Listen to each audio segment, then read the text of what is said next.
Hello दोस्तों, आज हम लोग पढ़ेंगे उच्चारण स्थान। उच्चारण स्थान किसे कहते हैं, जो 10th और 12th के लिए बहुत ही ज़रूरी है। 10th में 2 या 3 नंबर फिक्स है और 12th में भी 2 या 3 नंबर इससे फिक्स है। तो उच्चारण स्थान आज पढ़ेंगे। अगर आप मेरे चैनल पर नए हैं तो सबसे पहले चैनल को सब्सक्राइब करें और साथ ही में बेल आइकन बटन को भी दबा दें ताकि वीडियो का नोटिफिकेशन सबसे पहले आप तक पहुंचे।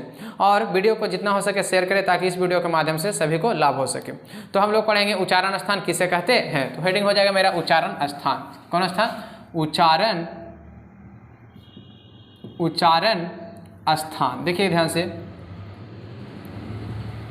उच्चारण स्थान, ये हेडिंग हो जाएगा कि उच्चारण स्थान क्या है, उच्चारण स्थान किसे कहते हैं। तो ध्यान से देखिएगा, उच्चारण स्थान किसे कहते हैं पहले आप समझ जाइए। और जब भी वीडियो देखते हैं तो अपने पास एक कलम कॉपी जरूर लेकर बैठे और साथ ही में लिखते जाएं।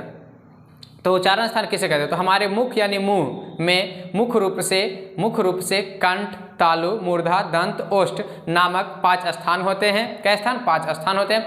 कंठ, तालु, मूर्धा, दंत, ओष्ठ नामक 5 स्थान होते हैं।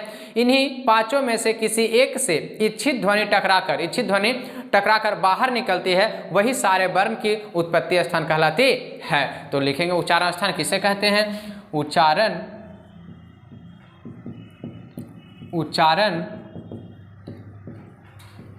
स्थान किसे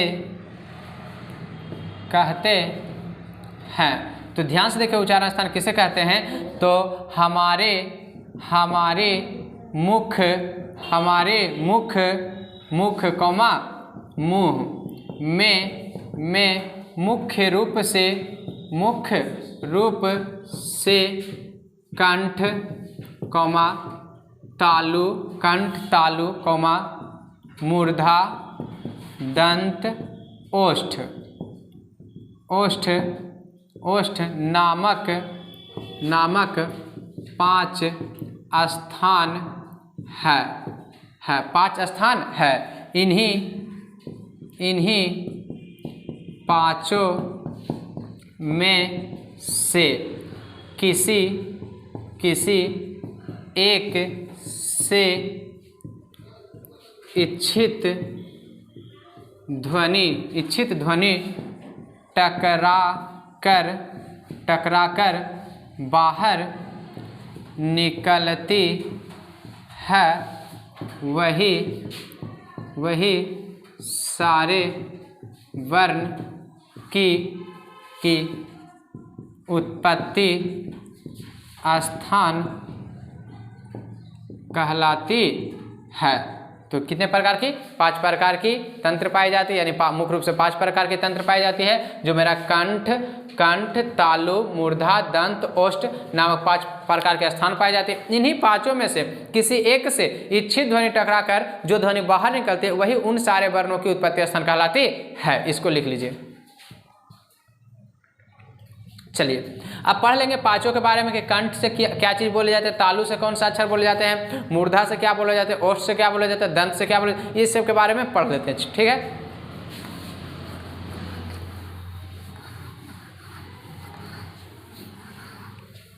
देखिए ध्यान से, यहाँ हो जाएगा 1 नंबर में, 2 नंबर में, 3, 4, क्या 5, 1 2 3 4 5। तो यहाँ हो जाएगा बाबू कंठ, फिर हो जाएंगे तालु, फिर हो जाएगा मूर्धा, फिर हो जाएंगे दंत और हो जाएंगे ओष्ठ। दंत और क्या? ओष्ठ।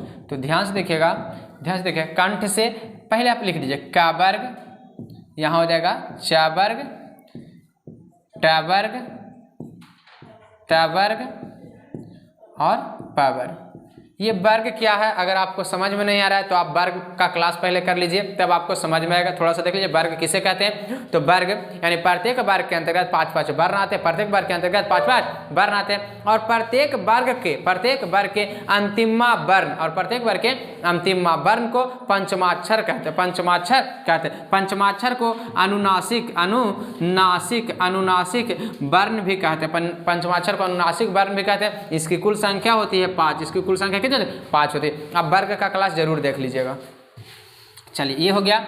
फिर बाबू आपका हो जाएगा ये का वर्ग है, का वर्ग, फिर आपका हो जाएगा आ, फिर हो जाएगा ह, इसको बोलते हैं, फिर हो जाएगा विसर्ग। विसर्ग का उच्चारण स्थान क्या है? कंठ। कंठ है। ठीक, यहाँ हो जाएगा बाबू या हो जाएगा का, च, या, और फिर यहाँ आ, तो यहाँ हो जाएगा हर्षई, यहाँ हो जाएगा दीर्घई। दीर्घई का, और एक आप हो जाएंगे क्या बाबू? स। का उच्चारण स्थान क्या है? तालु है। तालु है। यहाँ हर्षई दीर्घई लिख दिया, एकार आयकर नहीं होता, तो यहाँ हो जाएगा या हो गया, तो यहाँ हो जाएगा रा, और फिर री, और फिर हो जाएगा री, और एक ये हो जाएंगे संस्कृत वाली री, और एक हो जाएगा मूर्धन स।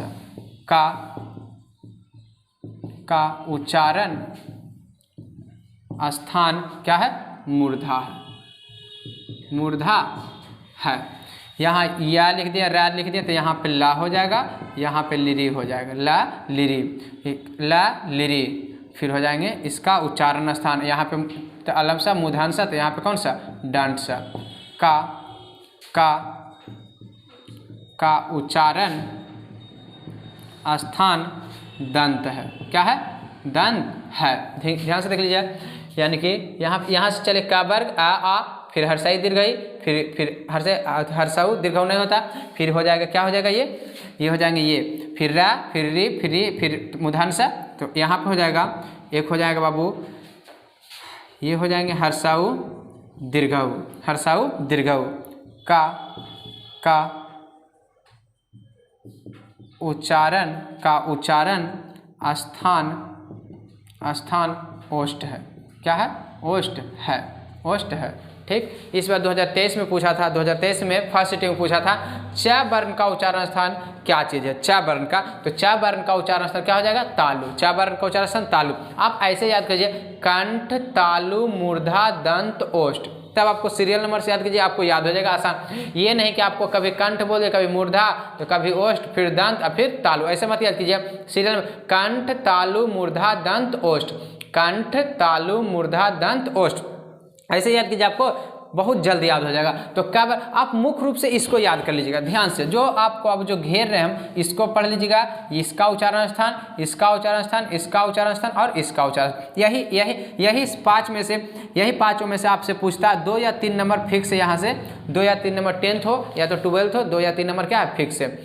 12th में पूछा था टा वर्ण का उच्चारण स्थान, फिर पूछा था मा वर्ण का उच्चारण स्थान, और ये को पूछा था गा वर्ण का उच्चारण स्थान। आप देख लीजिएगा, ठीक है ना?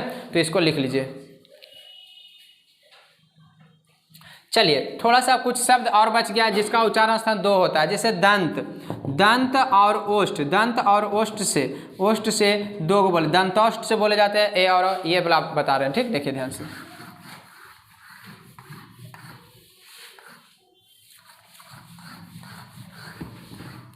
चलिए, तो आपका भी आई कभी काल पूछ देता है, स्टार में हो जाएगा, स्टार में हो जाएगा व का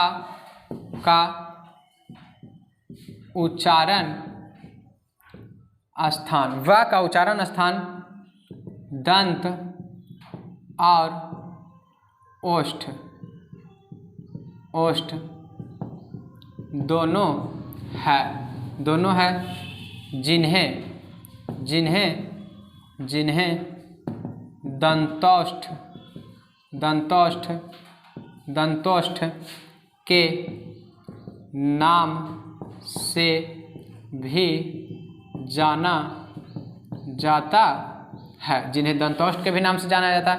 नेक्स्ट स्टार हो जाएगा, नेक्स्ट हो जाएगा ए और ए का उच्चारण स्थान कंठ और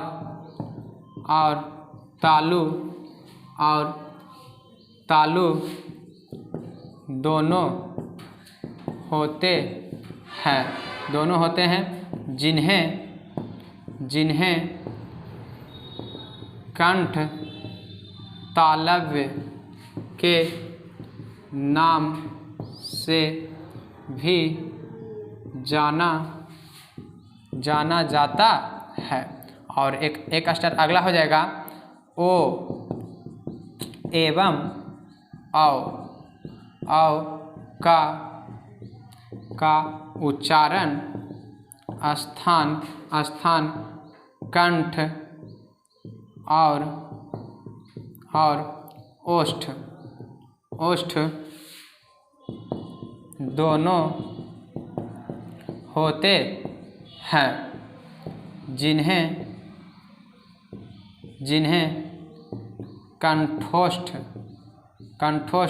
के नाम से भी जाना जाता है। ये आपके लिए बहुत ही अच्छी थी, यानी कि व का उच्चारण स्थान दंत और ओष्ठ दोनों होते हैं, जिन्हें दंतोष्ठ के नाम से जानते हैं, जिन्हें किसके नाम से, दंतोष्ठ के नाम से जानते हैं। और ए और ऐ का उच्चारण स्थान कंठ और तालु दोनों होते हैं, जिन्हें कंठ तालव्य के नाम से जानते हैं, जिन्हें कंठ तालव्य के नाम से जानते हैं। ओ एवं औ का उच्चारण स्थान कंठ और ओष्ठ दोनों होते हैं, जिन्हें कंठोष्ठ के नाम से जाना जाता है, जिन्हें किसके नाम से, कंठोष्ठ के नाम से जाना जाता है। इसको लिख लीजिए। एक छोटा सा नोट है, नोट देख लीजिएगा थोड़ा सा। एक नोट है, अनुनासिक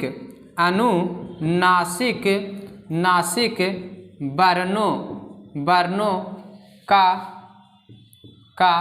उच्चारण स्थान नासिक अर्थात क्या, नाक, अर्थात नाक होते हैं। तो आप वर्ग का क्लास में देख लीजिए, अनुनासिक वर्ण कौन कौन सा है। तो अनुनासिक वर्ण हो जाता है मेरा, अनुनासिक वर्ण यानी कि अनुनासिक वर्ण हो जाता है बाबू अड़ा गिया टवर्गिना